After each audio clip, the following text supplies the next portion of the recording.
with a couple of other storms. This thing then swelled up to a storm system the size of Texas, really devastating northwestern Alaska. Winds 70 miles an hour and over for 11 hours. And surf heights measured at 54 feet. So incredible waves generated by the storm in areas not typically that experience this kind of weather. When was the last time Alaska got a typhoon? Yeah, well, I mean, it happens that they get these remnants, but they don't typically collide with two other systems and get this far north. I mean, this really is in the Bering Sea. These areas are much more low-lying as well. So this is hurting. Definitely a lot to keep our eyes on weather-wise, too. I always appreciate the updates when it comes to national and international news. Again, NBC News national correspondent Rory O'Neill here with us on WDAY Midday. Rory, always appreciate your time, sir. Thank you. We'll catch up again tomorrow. Hey, thanks, Kyle. Time now for Focus on the Field Ag News, brought to you by Summit Carbon Solutions. The recent passing of Queen Elizabeth II, the United Kingdom's longest-serving monarch, has allowed more stories to emerge about her well-known soft spot for animals, including her admiration for farm animals such as horses, pigs, sheep, and registered Jersey cows. In 2001, her husband, Prince Philip, Duke of Edinburgh, had the idea of selling high-quality dairy goods from the royal estates and other small suppliers. Their aim was to support smaller businesses in the area while providing a quality product. Therefore, the Queen has a farm. It consists of 200 registered Jersey cows, a Sussex beef herd, 140 breeding sows, 1,500 hens, 1,000 acres of arable land, and 2,000 acres of grassland, mainly for feeding the livestock. That's today's Focus on the Field Ag Minute with Ag Director Bridgette Readel, brought to you by Summit Carbon Solutions. Tune in for Ag News Minutes each weekday on WDAY. Do you suffer from stiff, achy, chronic knee pain? Have you been told you have arthritis? Is knee pain keeping you from enjoying your favorite hobbies? If so, the next 60 seconds could change your life.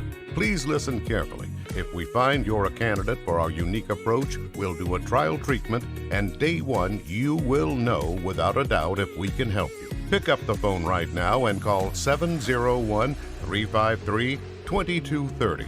And best of all, we may be able to reduce and even eliminate your knee pain without pills, shots, or surgery. But due to limited capacity, you must call now at 701-353-2230. Hurry, call now to find out if you qualify for our program that is changing lives and helping people save time, money, and agony. Call now at 701-353-2230. You have nothing to lose, so call right now. 970 WDAY AM and 93.1 FM, Fargo-Moorhead.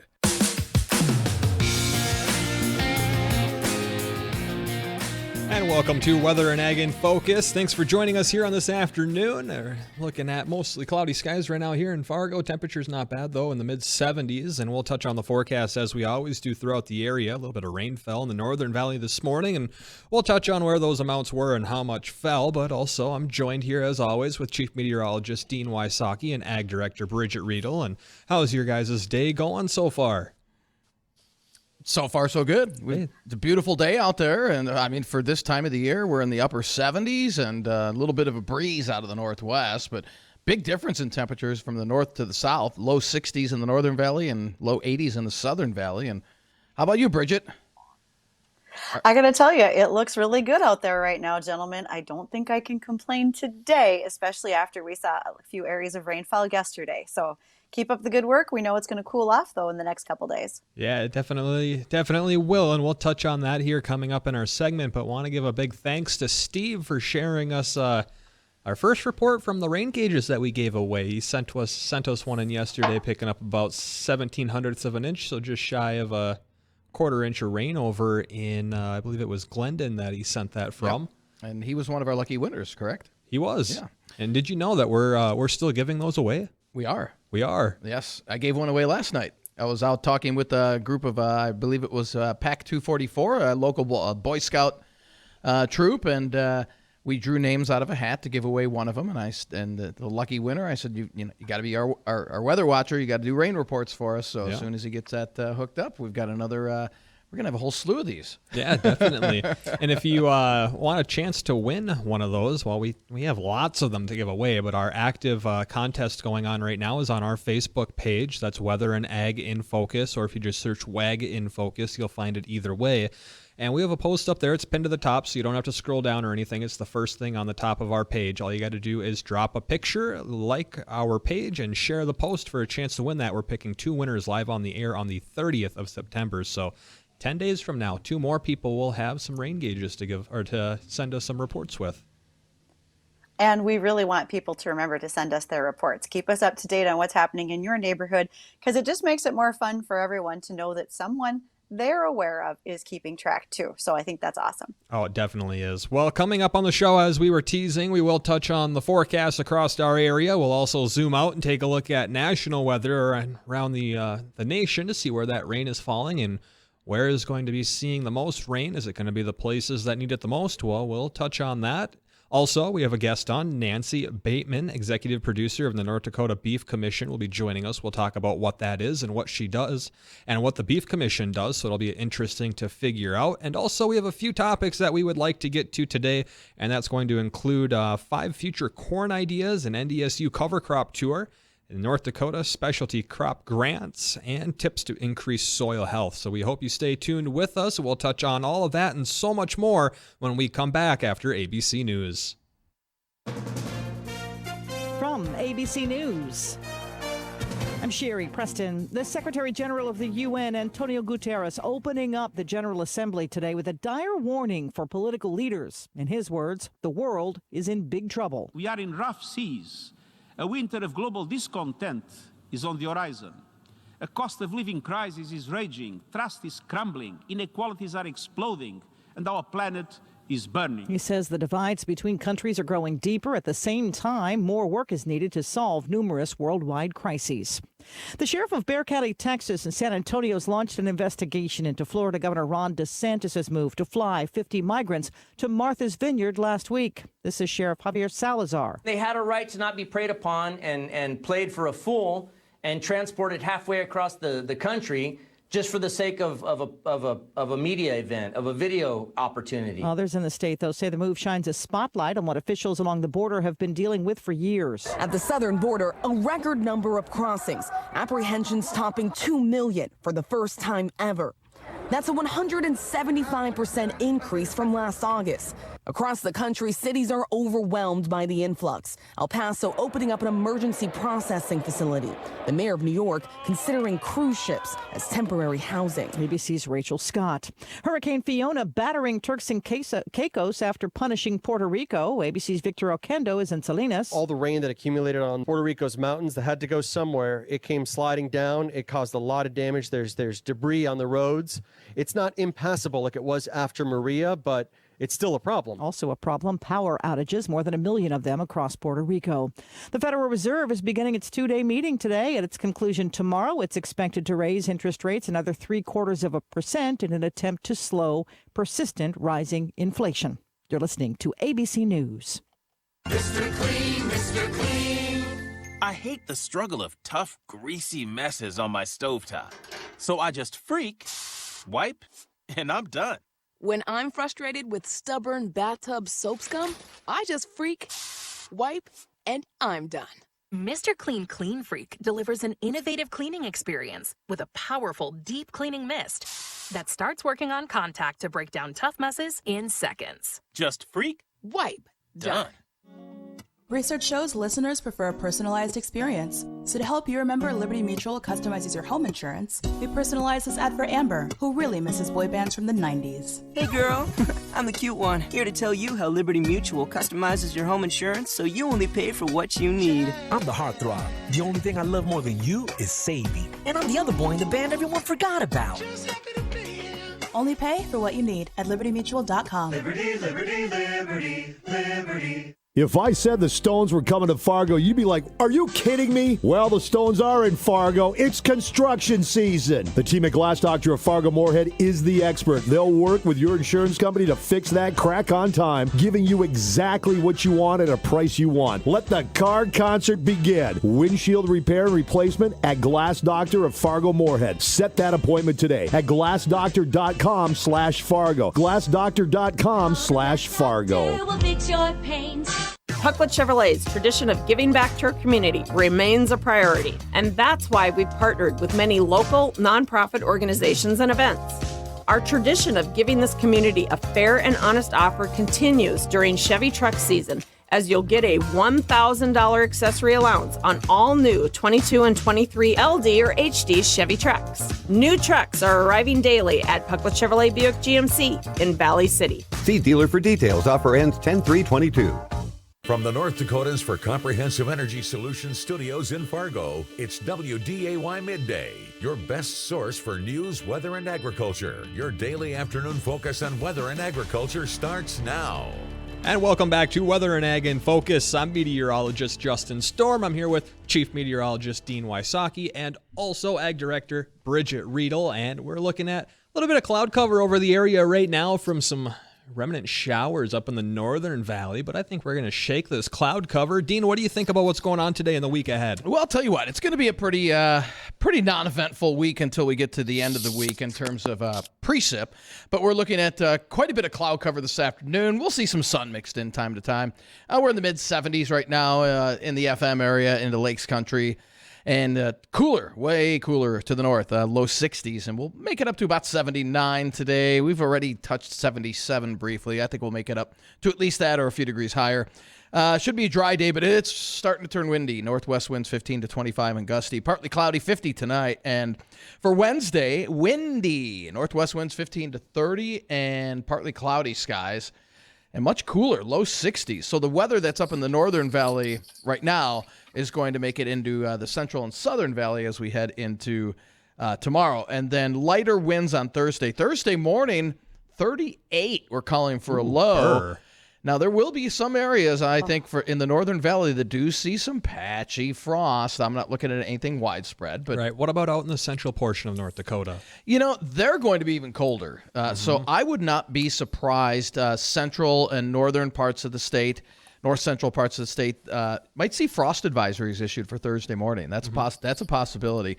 And then as we head into the end of the week, we're looking at temperatures in the right around 60 with scattered showers on Friday. So we'll be in the 50s most of the day. Saturday, not a whole lot better, low to mid 60s, and then a little more sun on Sunday. Now, we'll kind of touch on the nation as a whole on our last segment, but I will say one thing for next week. Two things that really stick out are we're going to be in a northwest flow, and typically that's a very dry weather pattern for us. So I'm not seeing much in the way of any precip for next week. Now, Bridgette, that's a good thing, correct? You know, at this point, we've got harvest going on, and people are excited about getting in the field to see what yields are. And I do agree with you. I think that at this point, that's probably a good thing. Hoping for minimum amount of frost. As you mentioned, though, we just don't want to see that long lasting throughout the evening.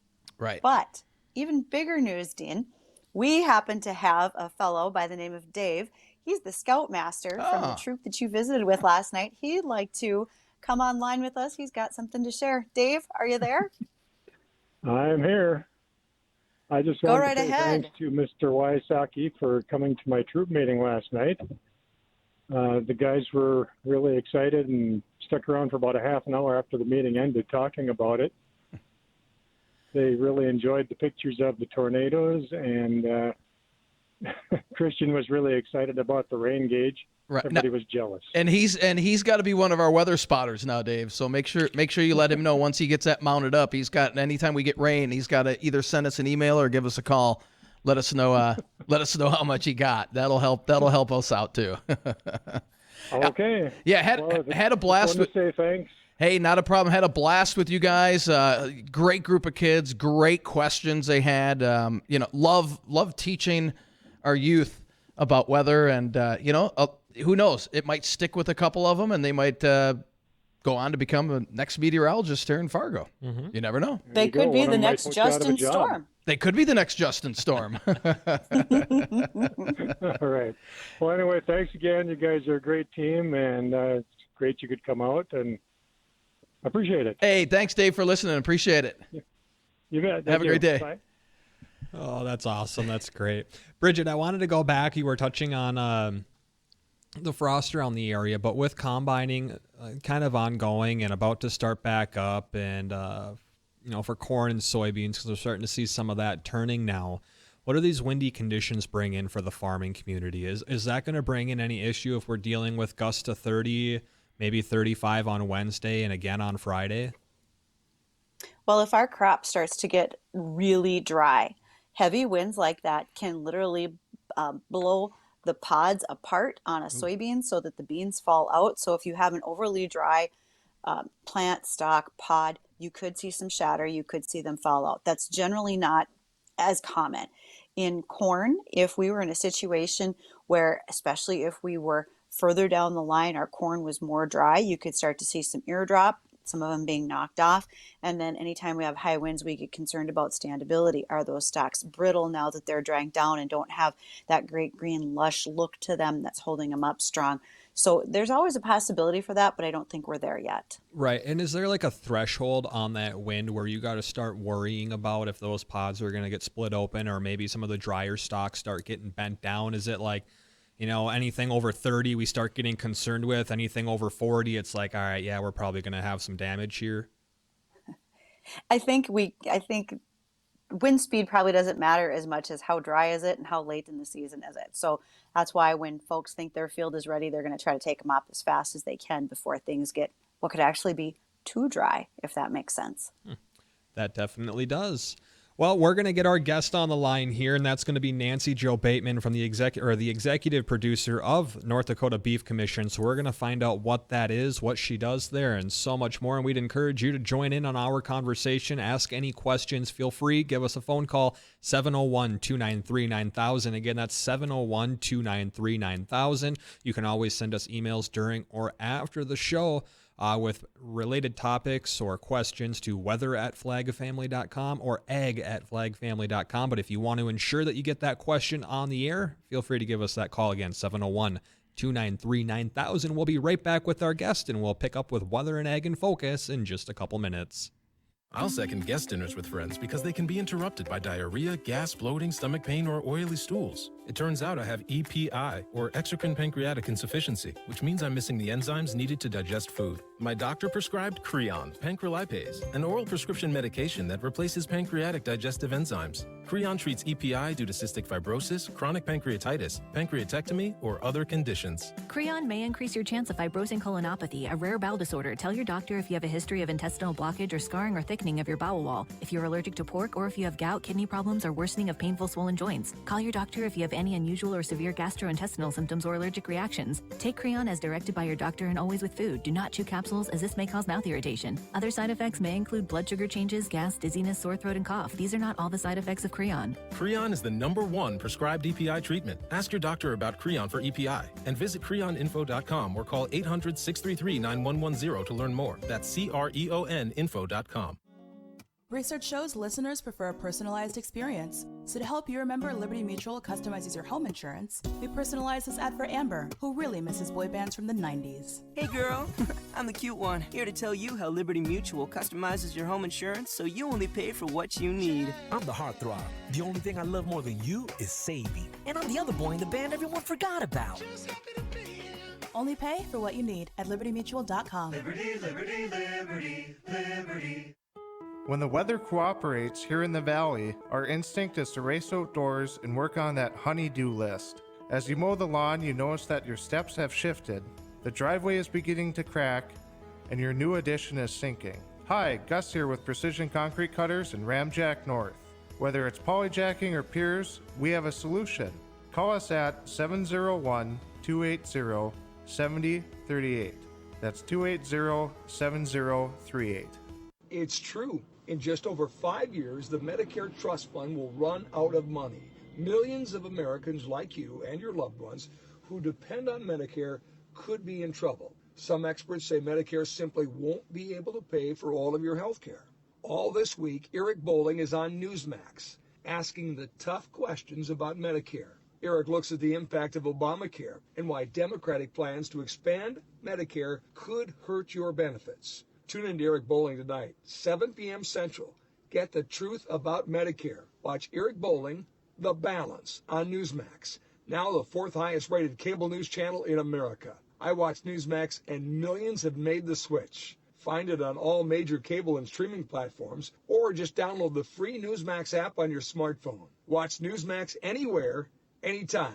Make the switch to Newsmax today, and you won't look back. Newsmax, real news for real people.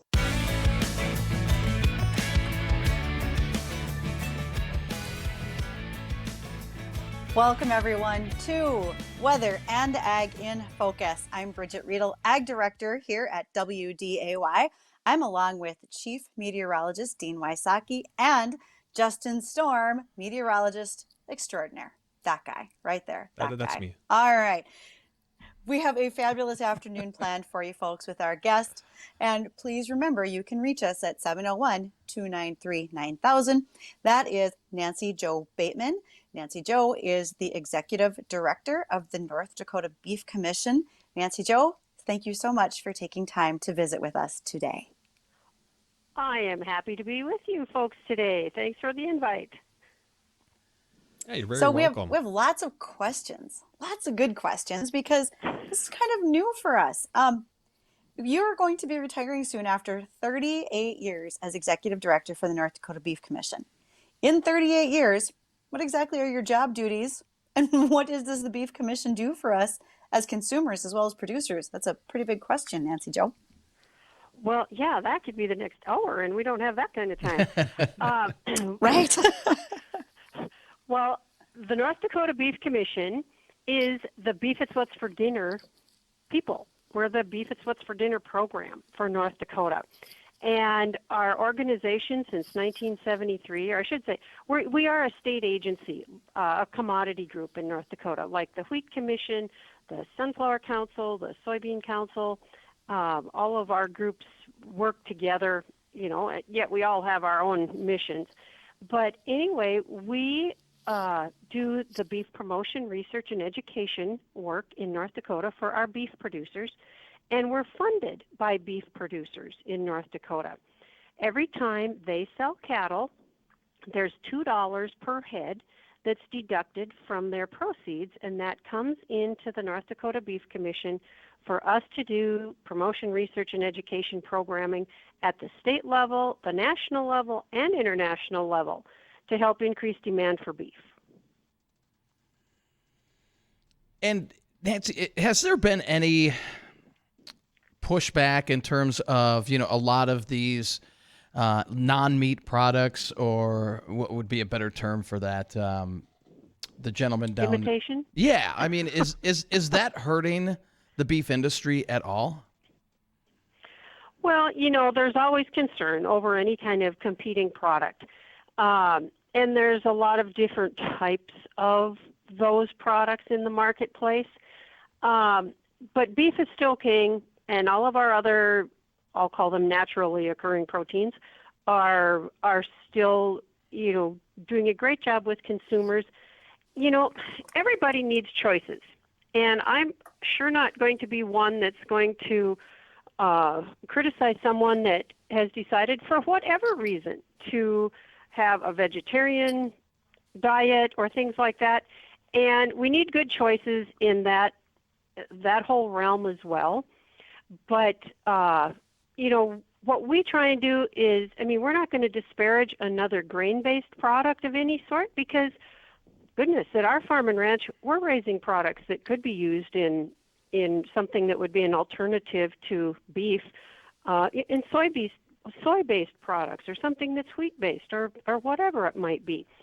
And we all need markets for those types of products. And what we want to make sure, though, is that we have a level playing field out there. And we don't disparage those products. We expect that same kind of respect for our product. And so we tell people what we have to offer, And beef has one single ingredient. It's beef. And a lot of these other products have a lot longer ingredient list than that. Now, Nancy, is the beef compared to 34 years ago, is it any different now? Is it healthier now than it was 34 years ago?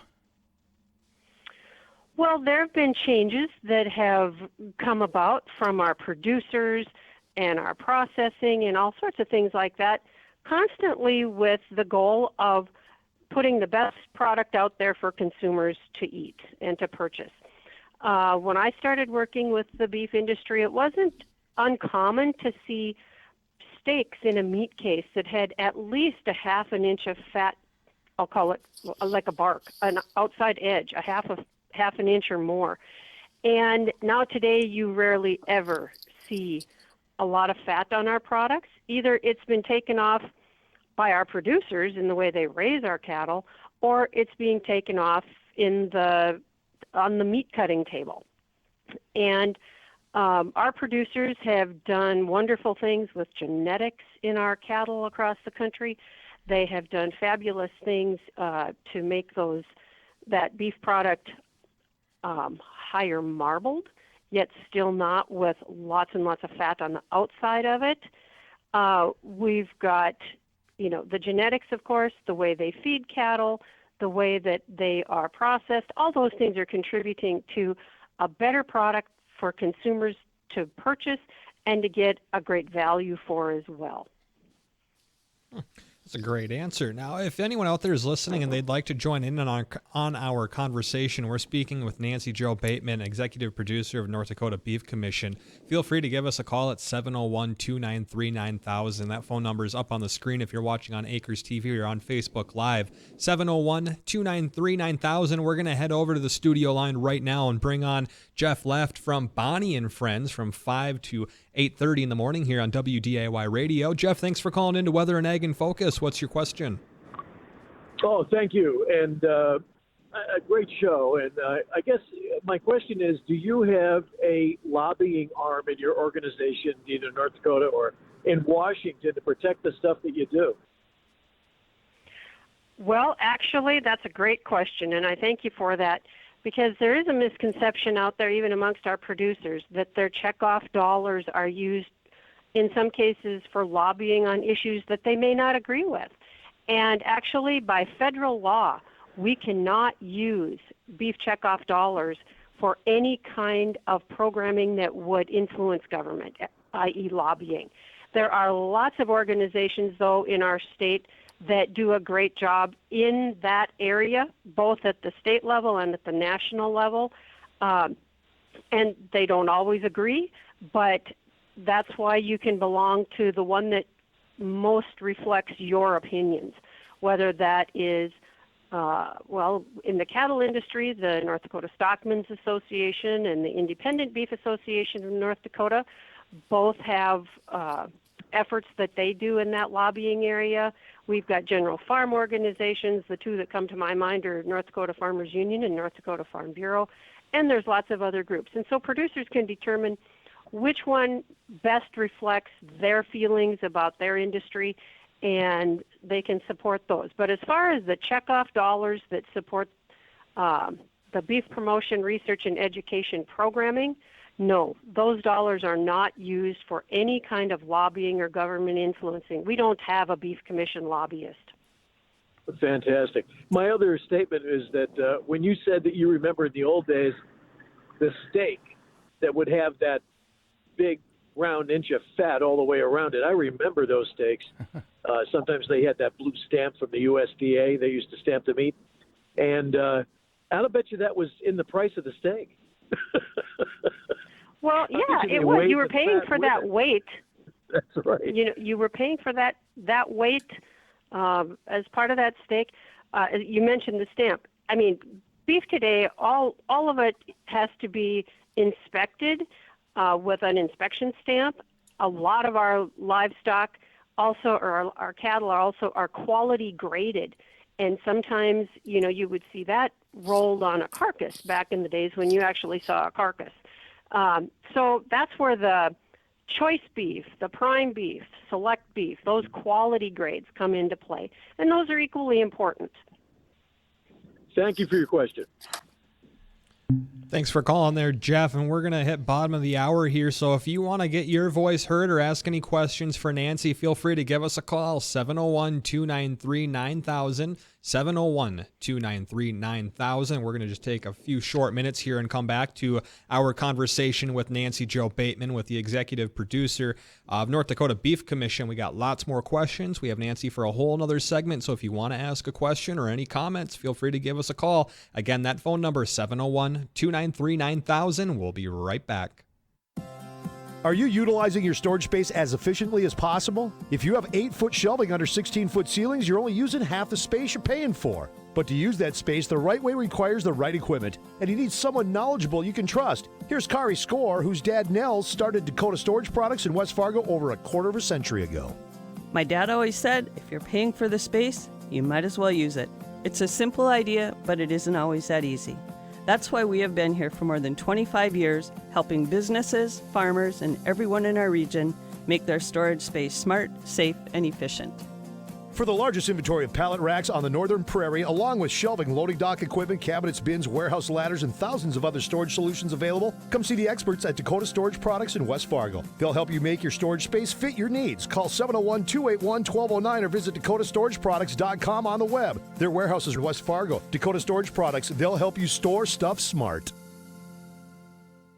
Red River Valley Co-op Power Halstead reminds you take extra precautions this harvest when working near or around power lines. Before you move equipment or tow machinery, make sure you've got adequate clearance. Safe harvesting from your friends at Red River Valley Co-op Power Halstead. Online at rrvcoop.com. Brian Feuder with the NDSCS Apprenticeship Program. NDSCS's apprenticeship program is really based on the typical apprenticeship models that have been in existence for many years. But currently there are over 1,000 apprenticeable occupations that are recognized by the United States Department of Labor. Hi, I'm Dixie Bope. I'm the Director of Nursing at Four Seasons Healthcare Center. I encourage other companies to use the NDSCS apprenticeship program. They have a personal relationship with you. They help you out with advertising. They help bringing in new candidates, interviews, getting the word out. Hi, my name is Pamela Morrow, Project Specialist for NDSCS Apprenticeship. If you're interested in a program, please reach out today by calling 701-231-6927 or go online to ndscs.edu/workforce-affairs and click on the Apprenticeship North Dakota tab. See if the NDSCS Apprenticeship Program is for you. Stop in at Hankins & Drug for their Oktoberfest sale this Saturday from 9 to 2. Summer clothing closeout, Green Line buy one, get one, many $1, $5, and $10 items. Pick a card to receive up to 40% off one gift item, all at Hankins & Drug. The fertile soil and wide open skies make our corner of Minnesota unique. But our people make it truly special. We're hardworking folks doing our best to raise a family, grow a business, or support our community. And Dan Bomer is one of us. He's a lifelong resident of the Red River Valley, a career veteran of the Army and National Guard, and 2 of his sons have served in uniform. Dan understands skyrocketing costs are hurting us. Whether buying groceries, gas, or school supplies, we're feeling the squeeze of soaring prices. Dan Bomer will stand up to the liberal metro politicians and fight to beat rising costs. By holding government accountable, cutting taxes, and growing our local economy, Dan Bomer is one of us. That's why Dan Bomer is fighting for our families. Learn more at stateofgreatmn.org. Prepared and paid for by the Coalition of Minnesota Businesses. Red River Valley Co-op Power Halstead reminds you take extra precautions this harvest when working near or around power lines. Before you move equipment or tow machinery, make sure you've got adequate clearance. Safe harvesting from your friends at Red River Valley Co-op Power Halstead. Online at rrvcoop.com.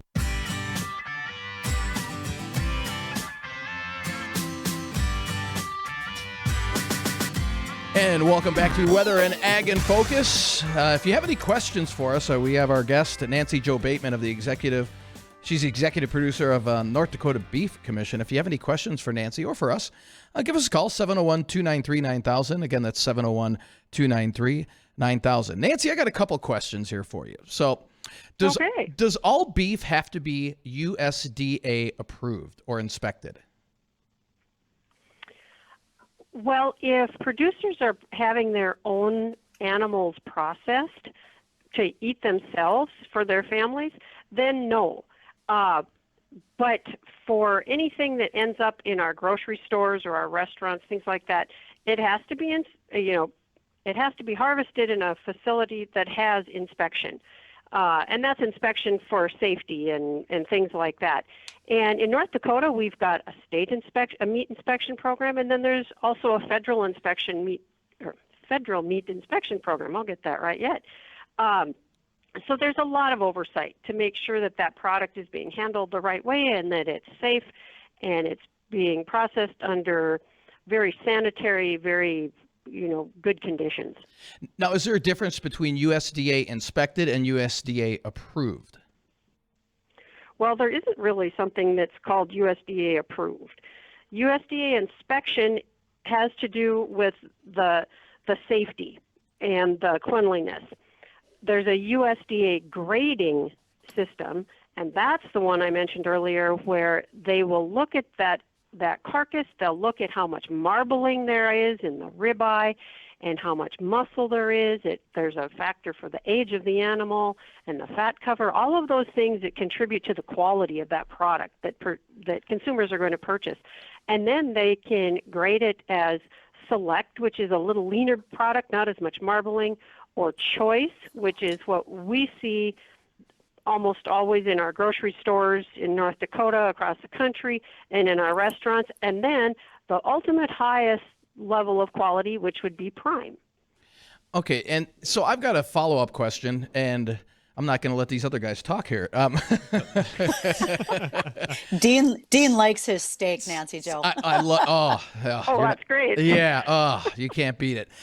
So I won't name the company because that wouldn't be fair. But I used to work for a company, a well-known. We'll just say it's a well-known steak company, and I'm 99% sure because when we went through training, none of their meat was USDA. I guess they had nothing to do with the USDA. They had either their own inspections or because we would get plenty of questions from people that were purchasing the meat. Is this USDA approved or USDA inspected? And as far as I know, it is not. And how can any companies get away with that? I mean, there was nothing wrong with the product. The product was absolutely excellent. But is that out of the ordinary? That would be very much out of the ordinary. Okay. Now, beef doesn't have to be graded, like I just mentioned, right. the Select Choice Prime. But for everything that I've always learned and known, anything that goes into commerce, that's going to be at a meat shop or at a grocery store or in a restaurant or in food service anywhere, that product has to go through the rigors of federal inspection, or if there's state inspection, which is equal to, it has to be equal to federal inspection or even better. That product has to go through those rigors, and that's to protect us as consumers, right? And those companies too from, having something awful that would reflect on them as well as on our product. Right. And maybe it was state inspected. But I know they didn't have, as far as I know, any ties to the USDA. That was one of the big questions. And none of their meat is sold in supermarkets, or some of it is sold in restaurants, though. So. Okay. I'll have to do more research on that because yeah. I'm almost sure that. And state inspection will allow that. Okay. But to not have any inspection at all, that would be a problem. Right. So is that what, like, the small local butchers and meat shops, the mom and pop shops where I can't think of any. We got some out in central Minnesota that we'd always go to in Pierce, Minnesota. But do they kind of have to follow that same thing where it's like a state inspection is what they have to do to have the equivalence? Or is there like a leniency or a loophole for those small local mom and pop meat shops where they, they harvest and they do all the cutting and packing of the meat themselves?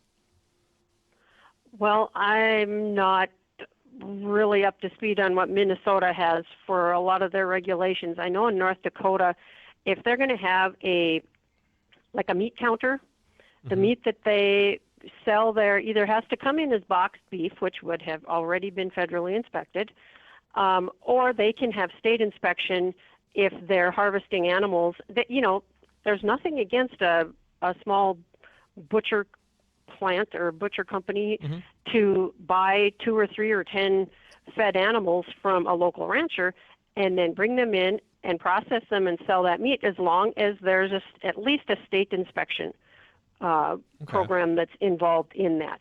Now, you talk about loopholes, and I won't call it a loophole, but people can actually go and buy a steer from a rancher and take it to a local locker plant where they can have it processed. And that locker plant in North Dakota, at the minimum, they're called custom exempt plants. And those plants have probably quarterly inspections by a North Dakota state inspector, but there's not somebody there every time that they're processing cattle.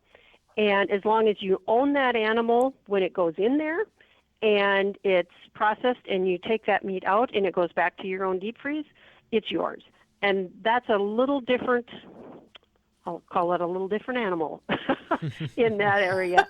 And it, so there's, I don't say that there's loopholes at all, but that doesn't have to go through the rigors of something that would be sold into a processing plant and then go out to the consumers across the state or the country to be purchased through normal channels.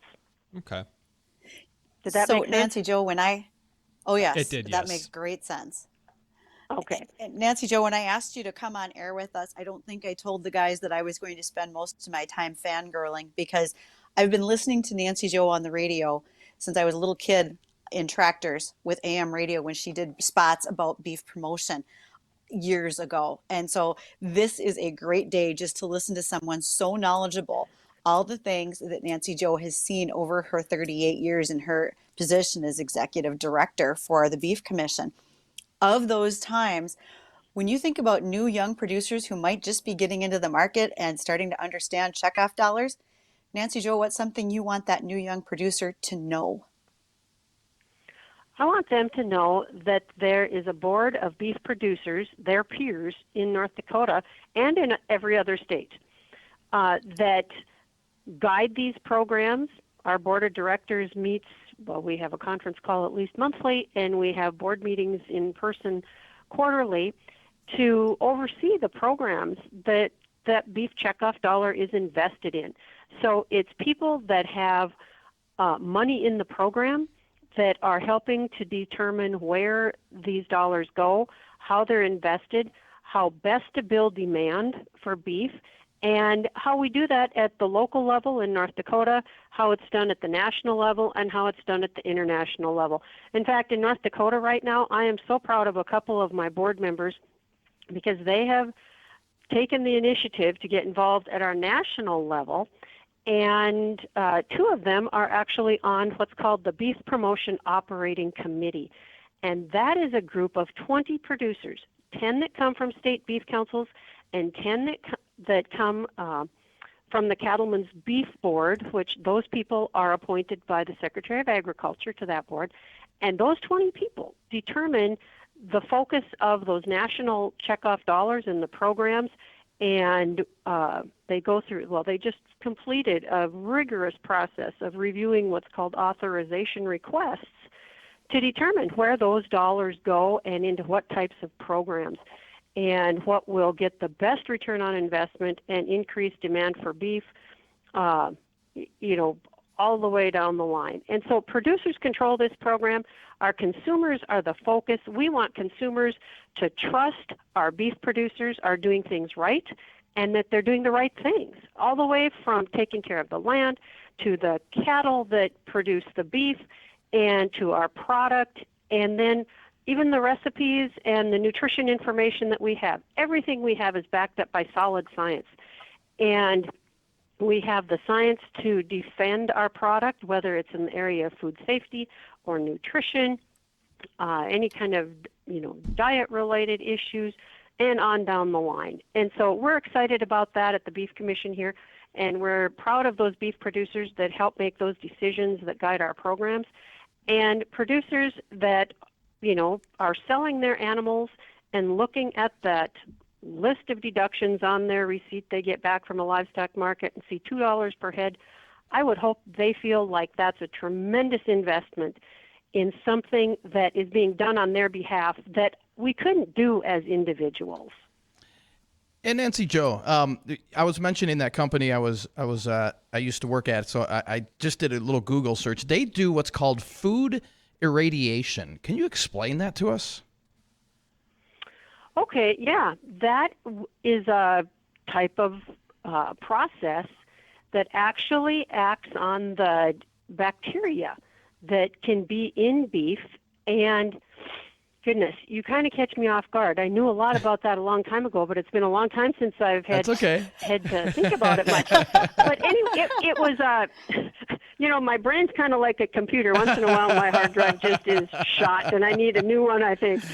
But that was a very, very ingenious process that was developed, many years ago, when we were dealing with one thing in particular, E. coli, 0157H7, which is naturally occurring in the environment, in the soil. It can get into the cattle, and if it's on the outside of a cow's hide and then they're processed, it can potentially, if there's some cross-contamination, it can get into the meat. And that irradiation process actually denatured that bacteria so that if that product, like ground beef, wasn't cooked to a high enough degree, 160 degrees is the magic number, that's where heat will kill that bacteria. And then it's not a problem health-wise. But if for some reason ground beef or other beef products weren't cooked to a temperature externally or internally that would kill that, the irradiation took care of that bacteria product. It was it worked well in ground beef patties from my recollection. It wasn't quite as effective in larger muscle products because it couldn't penetrate the whole piece of meat. But nonetheless, really great technology that was helpful. And is it still being used today widely? Not widely used. Okay. Honestly, I'm not sure what the usage is of it at this point in time. I have not seen a product lately in my comings and goings through the meat case. Okay. Nancy Jo, you said we caught you off guard. I can't imagine what happens if you're fully prepared because you knew all those answers right there. So thank you. Really got an amazing memory of things that you have participated in and know. And that just leads up as we kind of wrap up our moments together. Do you have any sort of, let's say, memorable moment that you can remind our listeners about in your time with the commission before we end our time with you today? Well, I have had so many memorable moments. I mean, I think one of the most favorite things that I have gotten to do over my long career with the beef industry is actually teach people how to cook beef and how to select beef. That's a passion of mine. So helping do that over the radio and kind of selling the sizzle has been wonderful. Doing it on TV or in, talk show programming, that kind of stuff has been really fun. I guess a memory or two that wasn't maybe such a fun or great experience was the fact that our industry did go through a lot of challenges with food safety. We had the E. coli that we just talked about.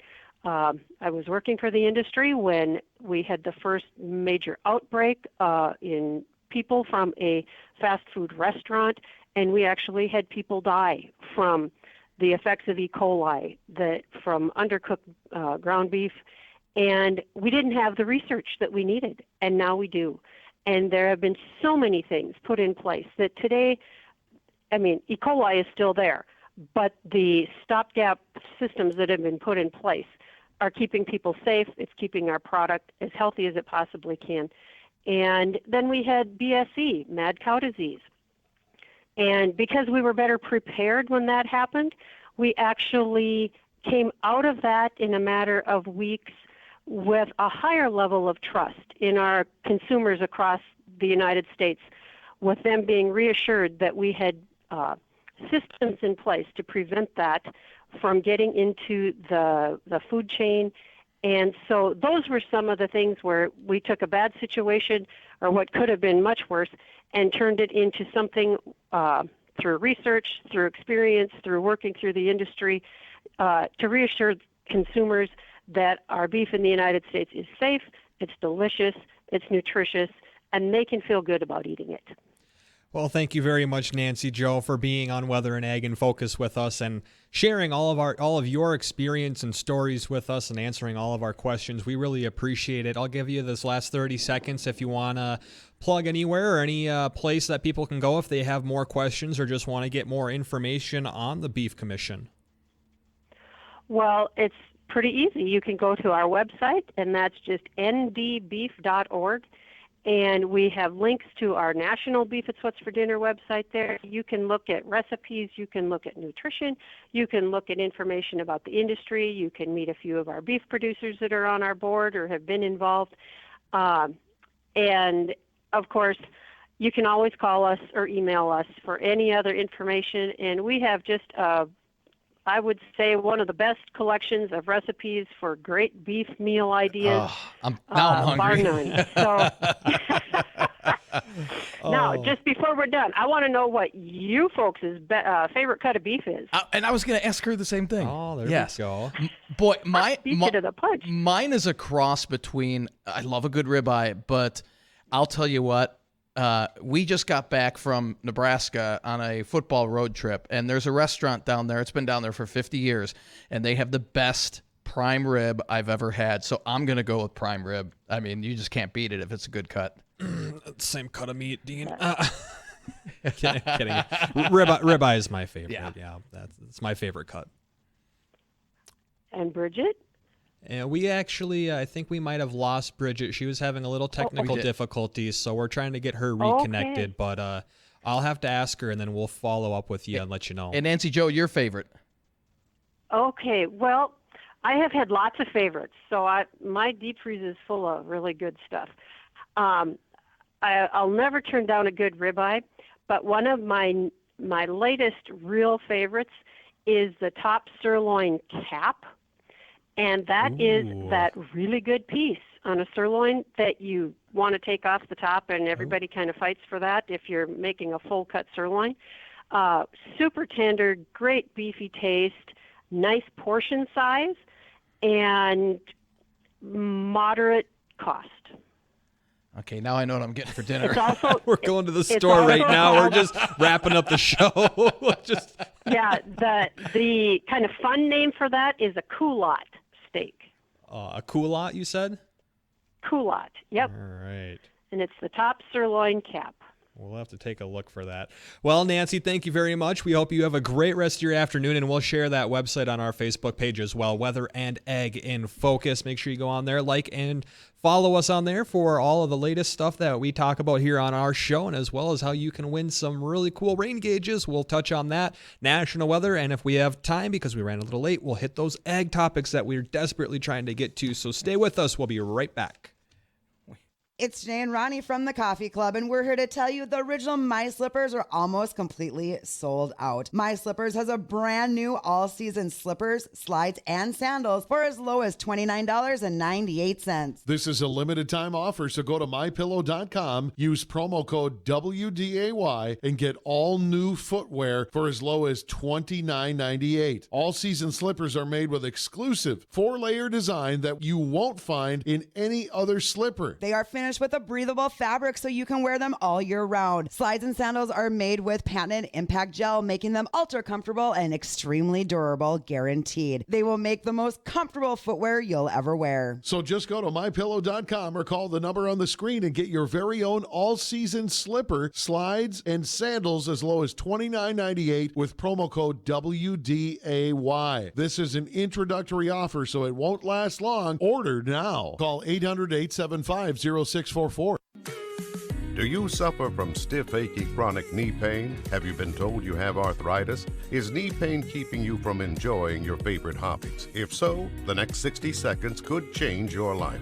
Please listen carefully. If we find you're a candidate for our unique approach, we'll do a trial treatment, and day one, you will know without a doubt if we can help you. Pick up the phone right now and call 701-353-2230. And best of all, we may be able to reduce and even eliminate your knee pain without pills, shots, or surgery. But due to limited capacity, you must call now at 701-353-2230. Hurry, call now to find out if you qualify for our program that is changing lives and helping people save time, money, and agony. Call now at 701-353-2230. You have nothing to lose, so call right now. Grain markets move sharply higher on the day Tuesday. This is the American Ag Network. I'm Jesse Allen with this closing market update. Well, wheat prices surged higher on Tuesday amid rising tensions in Ukraine. News reports indicate that Russia announced that referendums will take place in occupied territories of Ukraine to let the people there decide if they want to be annexed to Russia. Now, there's little doubt about what Russia will report to be the results of these irreversible referendums, quote unquote, giving a justification to increase resources devoted to the war.